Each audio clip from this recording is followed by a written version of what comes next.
Hello student, जय हिंद। पिछले class में हम लोग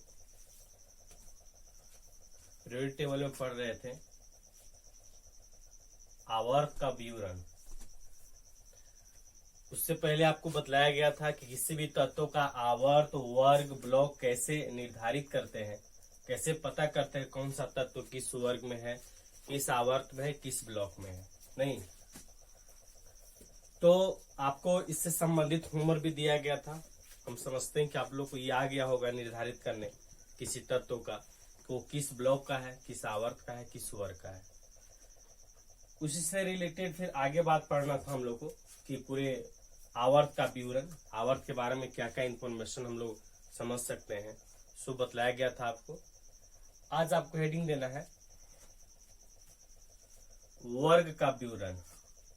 आपको हेडिंग देना है वर्ग का विवरण, हेडिंग देना है पहले। चलिए समझिएगा, पूरा पीरियोडिक टेबल आपको बना दिया गया था। जो इम्पोर्टेंट वर्ग है हम लोग पढ़े थे कि टोटल आधुनिक आवर्त सारणी में वर्गों की संख्या 18 है और 18 वर्ग में हम लोग जो महत्वपूर्ण है उसके बारे में पढ़ेंगे, है ना, किस वर्ग को क्या कहते हैं। सो चलिए लिखते चलेंगे और समझते चलेंगे। पहला आपको लिखना है पॉइंट वाइज कर करके। पहला वर्ग एक को ऐसे लिखेंगे, वर्ग एक ऐसे लिखना है।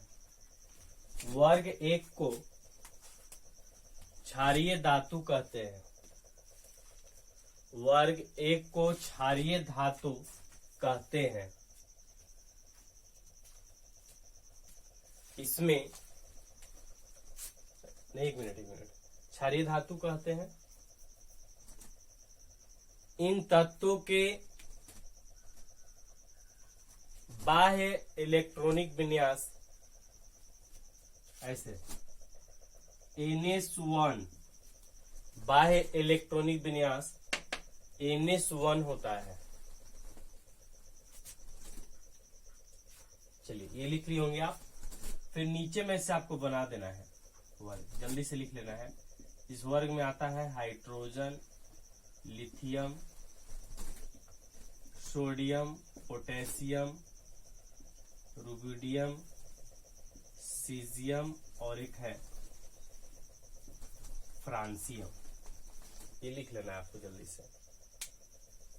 चलिए समझिएगा क्या कहा गया कि इन धातुओं को क्षारीय धातु कहते हैं। इनके जो ऑक्साइड हैं वो क्षारीय प्रकृति के होते हैं, इसीलिए इनको क्षारीय धातु कहते हैं।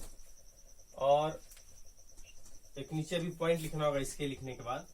ये जो है ना, ये हाइड्रोजन, ये सभी धातु नहीं है। हाइड्रोजन जो है वो धातु नहीं है। अपवाद स्वरूप आपको समझ के याद करके रखना है। लिख भी सकते हैं नीचे में कि इस वर्ग में हाइड्रोजन धातु के श्रेणी में नहीं आता है, ऐसे लिख भी सकते हैं। तो वर्ग पहला के बारे में क्या है, क्षारीय धातु कहते हैं। वो क्षारीय इसलिए कहते हैं कि उनके ऑक्साइड जो है क्षारीय प्रकृति के होते हैं। पहला बात ये जाने। दूसरा ये कि इनका बाह्य इलेक्ट्रॉनिक विन्यास NS1 होता है। इसका मतलब क्या है कि सभी का एन मतलब बाहरी कक्षा सेम होता है और उसी कक्षा के एस उप कक्षा में एक इलेक्ट्रॉन होता है। जैसे आप लिखे लिथियम का इलेक्ट्रॉनिक विन्यास तो 1s2 2s1। सोडियम का लिखेंगे तो 1s2 2s2 2p6 और 3s1 3s1, है ना। S1 ये बाह्य इलेक्ट्रॉन विन्यास एन है सबका। ऐसे मतलब ये कि बाहरी कक्षा के इस उप कक्षा में बाहरी जिसका जो रहेगा, लिथियम का बाहरी कक्षा कौन है, 2 है, तो 2 वाला के एस में एक इलेक्ट्रॉन है। सोडियम का बाहरी कक्षा कौन है, 3 है। अंतिम कक्षा होता है वही ना बाहरी होता है। और जो सबसे बड़ा नंबर, इसको पहचानने के लिए बतलाया था आपको कि बाहरी कक्षा कैसे पहचानते हैं, तो जो बगल में सबसे बड़ा नंबर आता है तो 3 है, बाहरी कक्षा है, इसी के एस में एक इलेक्ट्रॉन। ऐसे चलिए आगे लिखेंगे तो 4s1 होगा, 5s1 ऐसे। दूसरा लिखना है, पहला हो गया। दूसरा हेडिंग देना है दूसरे वर्ग के तत्वों को, दूसरे वर्ग के तत्वों को क्षारीय मृदा धातु कहते हैं। क्षारीय मृदा धातु कहते हैं। इन तत्वों के बाह्य इलेक्ट्रॉनिक विन्यास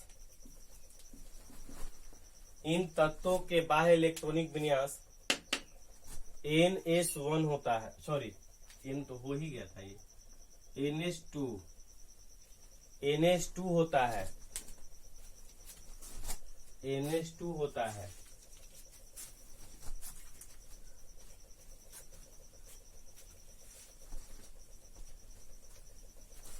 चलिए हो गया। कौन कौन आता है इसमें, सो लिख लेना है। दूसरे वर्ग में आपका आएगा beryllium, magnesium, calcium, strontium, barium और रेडियम। ये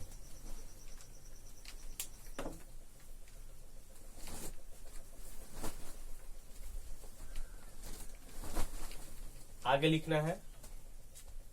वर्ग 11 हम आपको शुरुआत में बतलाए थे कि जो महत्वपूर्ण तत्व हैं, जो महत्वपूर्ण वर्ग है, सिर्फ उन्हीं के बारे में पढ़ना होता है।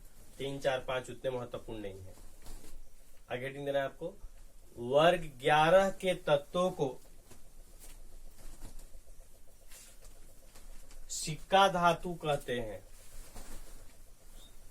क्योंकि इन तत्वों के सिक्के बनाए जाते हैं।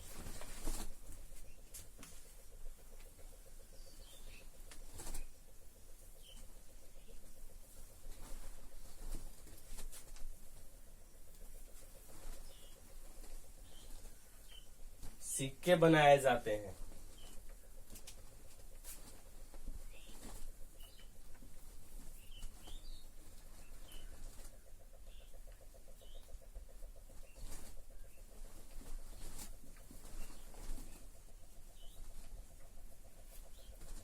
इसको बना लेना है, CUAGAU।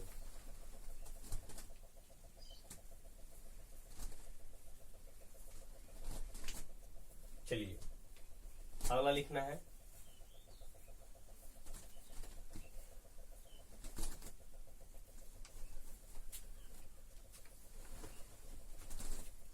ये जो है कॉपर, सोना, चांदी, सिक्के बनाने में इनके उपयोग किए जाते हैं, इसीलिए इनको क्वाइन मेटल, सिक्का धातु कहते हैं। अगला हेडिंग देना है, वर्ग 15 के तत्वों को निकोजेंस इसे लिखेंगे, पी साइलेंट रहता है, निकोजेंस कहते हैं।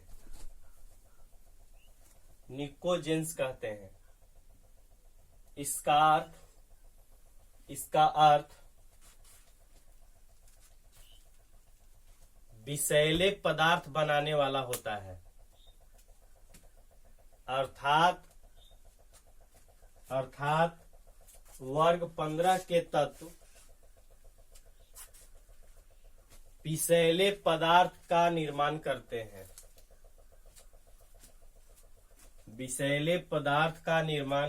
हैं, इनका बाह्य इलेक्ट्रॉनिक विन्यास NH2NP3 होता है।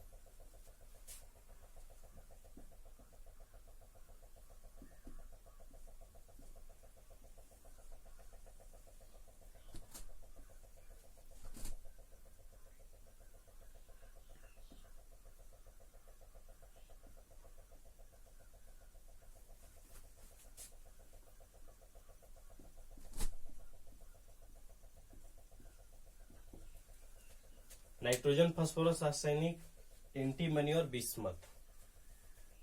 बाह्य इलेक्ट्रॉनिक विन्यास NH2NP3 है। इसका मतलब क्या है, जिस कक्षा के एस में 2 इलेक्ट्रॉन होगा, उसी कक्षा के एने दोनों मान है ना, जिस कक्षा के अंतिम एस में 2 इलेक्ट्रॉन होगा, उसी कक्षा के पी में 3 इलेक्ट्रॉन होगा। जैसे नाइट्रोजन है, इलेक्ट्रॉनिक विन्यास क्या होता है, 1s2 2s2 2p3। अंतिम कक्षा इसका दूसरा है, दूसरा एस में 2 इलेक्ट्रॉन है, तो दूसरा P में भी 3 इलेक्ट्रॉन है, सब ऐसे ही होगा। समझिएगा फिर से क्या कहा गया। इसको निकोजेंस कहते हैं। निकोजेंस का अर्थ बतलाया गया कि पॉइजनस पदार्थ बनाने वाला होता है, जो जहरीली पदार्थ का निर्माण करता हो।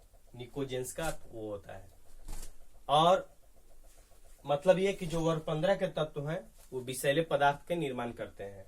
जैसे खुद नाइट्रोजन है, विषैला का मतलब ये नहीं होता है कि जिससे मानव ही प्रभावित हो, छोटे छोटे जीव वगैरह प्रभावित हो जाए उनको भी विषैला बोलते हैं। तो नाइट्रोजन जो खुद है, जो डाई नाइट्रोजन कहलाता है, N2 गैस के रूप में होता है, वो भी अक्रिय वातावरण क्रिएट करता है, मतलब छोटे छोटे कीटाणुओं को प्रभावित करता है, तो वो भी विषैला है। वो तो कम विषैला है। और बाकी जो फास्फोरस वगैरह है वो काफी विषैले पदार्थ का निर्माण करते हैं। जो फास्फोरस है वो एक फॉस्फीन गैस बनाता है, PH3, काफी जहरीला गैस होता है, बहुत अधिक जहरीला। तो ये सभी जहरीले पदार्थों का निर्माण करते हैं। इसीलिए इस वर्ग के तत्वों को एक साथ क्या कहा जाता है? निकोजेंस कहते हैं, जिसका अर्थ होता है विषैले पदार्थ का निर्माण करने वाला। चलिए आगे हेडिंग देना है आपको, आगे नहीं अगला पॉइंट लिखना है। वर्ग 16 के तत्वों को चैल्कोजेंस कहते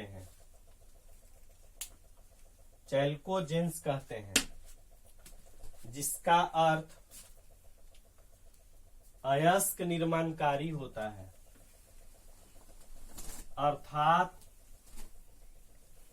अर्थात वर्ग 16 के तत्व अयस्क का निर्माण करते हैं। इनका बाह्य इलेक्ट्रॉनिक विन्यास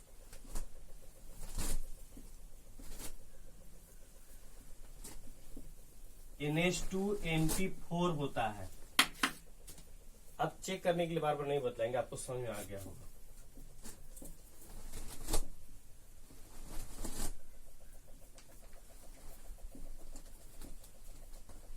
ऑक्सीजन, सल्फर, सेलेनियम, टेल्यूरियम और पोलोनियम। समझिएगा क्या कहा गया? चैल्कोजेंस कहते हैं। चैल्कोजेंस का अर्थ होता है अयस्क निर्माणकारी। मतलब ये कि वर्ग 16 के जो तत्व ये अयस्क का निर्माण करते हैं। आपको एक चीज बतला दे रहे हैं, आपको अयस्क के बारे में पहले भी बतलाए हैं। जब धातु का निष्कर्षण पढ़ रहे थे, ढेर सारे अयस्कों का फॉर्मूला भी बतलाया गया था। जो बतलाया गया था सो, और उसके बाहर का कोई ऐसे आप अयस्क का नाम नहीं बतला सकते जिसमें ये इसमें से कोई नहीं हो। हर हाल में ये रहता है। अब याद कीजिए, कोई भी हो, हेमेटाइट, मैग्नेटाइट, सीडेराइट था ना, FeCO3, ऑक्सीजन आया ना इसमें। हर एक अयस्क में, हर एक ओर में ये वर्ग 16 के कोई ना कोई तत्व जरूर आता है। बात समझ में आया? कोई ऐसा अयस्क नहीं है जिसमें ये नहीं आएगा। मतलब अयस्क का निर्माण बिना इनके संभव नहीं है, इस वर्ग के बिना संभव नहीं है। इसीलिए इस वर्ग को चैल्कोजेंस कहते हैं, जिसका अर्थ होता है अयस्क निर्माणकारी। अगर कोई आपको फॉर्मूला वैसा दिखेगा जिसमें लगता हो आपको कि वर्ग 16 के तत्व नहीं है, कमेंट बॉक्स में लिख सकते हैं। चलिए, एक बड़ा सा गिफ्ट मिलेगा, इतना बड़ा ऐसे। कब ओपन हो जाएगा तब, इतना बड़ा गिफ्ट। चलिएगा आगे लिखना है वर्ग 17, मतलब अगला पॉइंट। वर्ग 17 के तत्वों को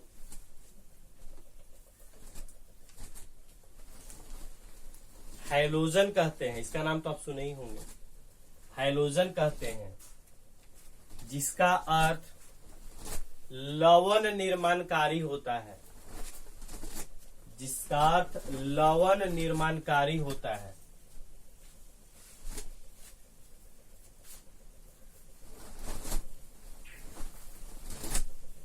इनका बाह्य इलेक्ट्रॉनिक विन्यास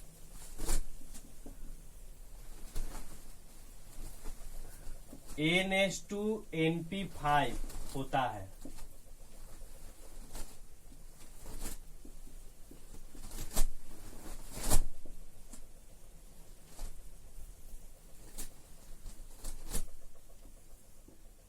एस्टैटिन होता है, AT, एस्टैटिन।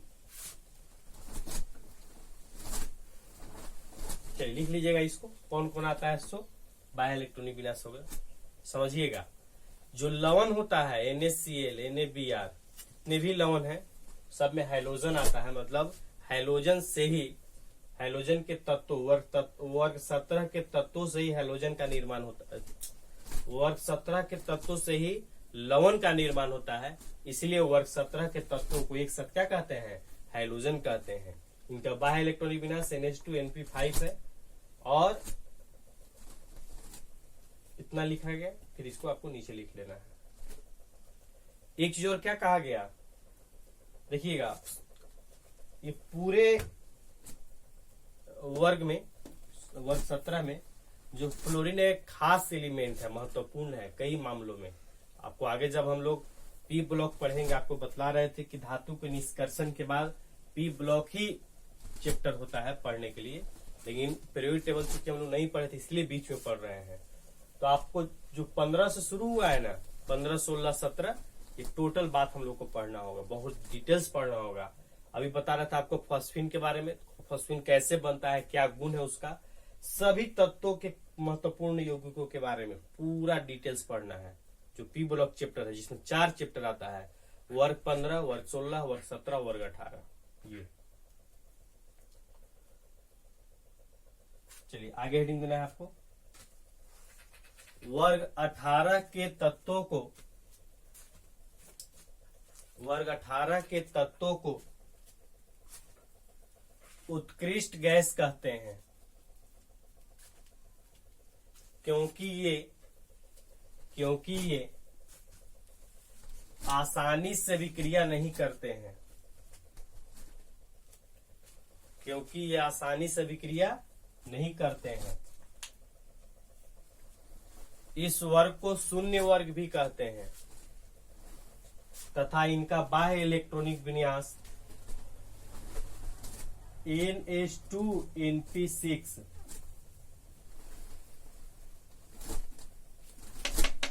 NH2NP6 होता है और यह पूर्ण रूप से भरे होते हैं, नहीं, और इनका बाह्यतम कक्षा पूर्ण रूप से भरा होता है, और इनका बाह्यतम कक्षा पूर्ण रूप से भरा होता है। कौन कौन है ये है helium, neon, argon, krypton, xenon और रेडॉन। ये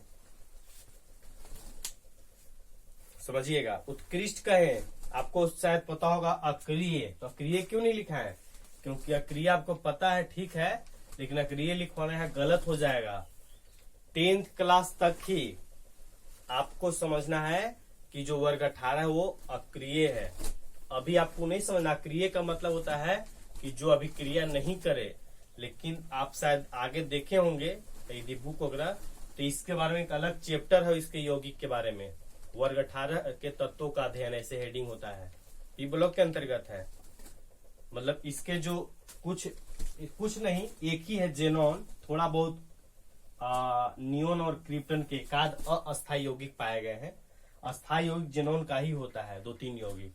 मतलब ये कि ये भी अभिक्रिया में भाग लेता है, तो जो भाग लेता है लेकिन बहुत कम और बहुत रेयर स्थिति में लेता है, बहुत मुश्किल से लेता है, इसीलिए इसको अक्रिय न करके उत्कृष्ट कहा गया है। उत्कृष्ट का मतलब आपको समझना है कि मुश्किल, और अक्रिय का मतलब नामुमकिन हो गया। अक्रिय का मतलब नामुमकिन, मैंने किसी परिस्थिति में नहीं होता हो, और जो बहुत मुश्किल से होगा उसको क्या कहते हैं, उत्कृष्ट कहते हैं। तो ये बहुत विकट परिस्थिति में, बहुत रेयर स्थिति में जेनॉन जो है ईश्वर का एक तत्व, ये कुछ अस्थायी यौगिकों का निर्माण करता है। ऐसे करने के लिए क्रिप्टन और नियोन भी करता है, इसका यौगिक अस्थायी होता है। इसीलिए मतलब ये कि थोड़ा बहुत अभिक्रिया में लबर लुबर करके भाग लेते हैं, इसीलिए इनको क्या कहते हैं, उत्कृष्ट कहते हैं। क्या कहते हैं, उत्कृष्ट कहते हैं। सामान्य इलेक्ट्रॉनिक विन्यास में कहा है NH2NP6 होता है, मतलब बाह्यतम कक्षा पूर्ण रूप से भरा होता है, इसीलिए ये उत्कृष्ट होते हैं, पूर्ण रूप से भरा होने के कारण। और ये आते हैं, इनको आपको सबको याद रखना है। देखिए, आप 11th-12th में चले गए हैं, आपको पूरे अच्छे तरीके से कम से कम जितना वर्ग के बारे में कहा गया उतना तत्वों का विवरण तो समझ के रखना ही होगा। मतलब तत्वों को याद भी रखना होगा, कौन से के बाद कौन आता है, ऐसे करके। और ऐसा कुछ नहीं कि ट्रिक अपने से बनाया जाता है, समझे। ट्रिक जो है वो अपने से बनाया जाता है। कोई ट्रिक हम दे देंगे तो आप उसको समझ ही लीजिएगा, परमानेंट रहेगा, वैसा नहीं है। जो आप खुद से बनाइएगा वो ट्रिक बनेगा। जैसे ये जो वर्ड 16 है जो हम पढ़ते थे तब, तो हम इसको ऐसे याद करते थे, ओस से तोपो। नहीं होता है कि जैसे ओस मतलब कुहासा, तो कुहासा से आदमी नहीं समझता है। कल कभी छत पे सोना होता है तो ऊपर से मच्छरदानी के ऊपर ऐसे चादर डाल दिए, कोई और भी चीज है जो हानिकारक उसके लिए होगा तो हम लोग ढकते हैं। तो वैसे ही हम जब पढ़ते थे तो अपने से याद कर लिए थे। टीचर भी वहां देते थे पटना में कुछ दिए ट्रिक, लिए हम उसको नहीं समझते थे, अपने से सब याद करते थे। तो हम याद किए थे, ओस से तोपो, ऐसे याद रहेगा। चलिए, ये पूरा वर्क का विवरण हो गया। नहीं, आगे आपको हेडिंग देना है ब्लॉक का विवरण। क्या हेडिंग देना है? ब्लॉक का विवरण। ब्लॉक का विवरण।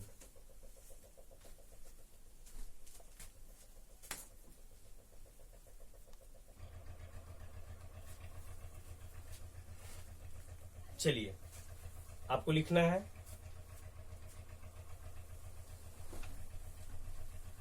पहला लिखेगा इसमें पॉइंट वाइज, चाहे आप खेल दी ना ब्लॉक का विवरण, इसमें डैश देके लिखिएगा।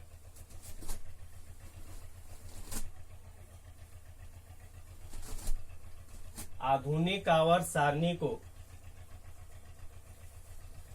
आधुनिक आवर्त सारणी को S block, P block, D block एवं एफ ब्लॉक 4 ब्लॉकों में वर्गीकृत किया गया है। 4 ब्लॉकों में वर्गीकृत किया गया है, जिनका विवरण इस प्रकार है। जिनका विवरण इस प्रकार है के बाद 10 देके पहला पॉइंट लिखेंगे। लिखिए, वर्ग, सॉरी वर्ग बोल दिए हम, ब्लॉक पढ़ रहे थे ना।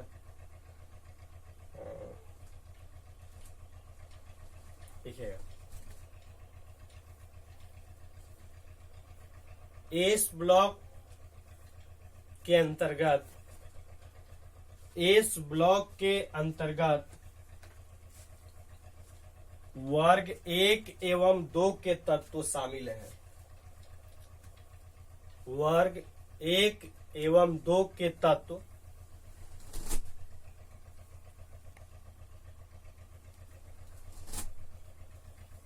शामिल हैं।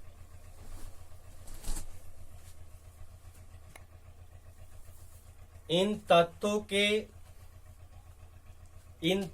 के बाह्य इलेक्ट्रॉनिक विन्यास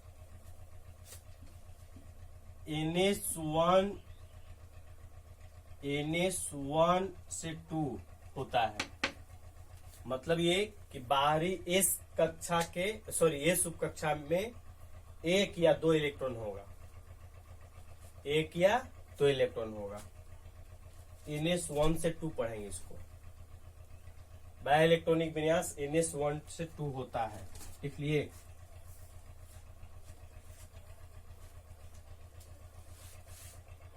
फिर क्या लिखा?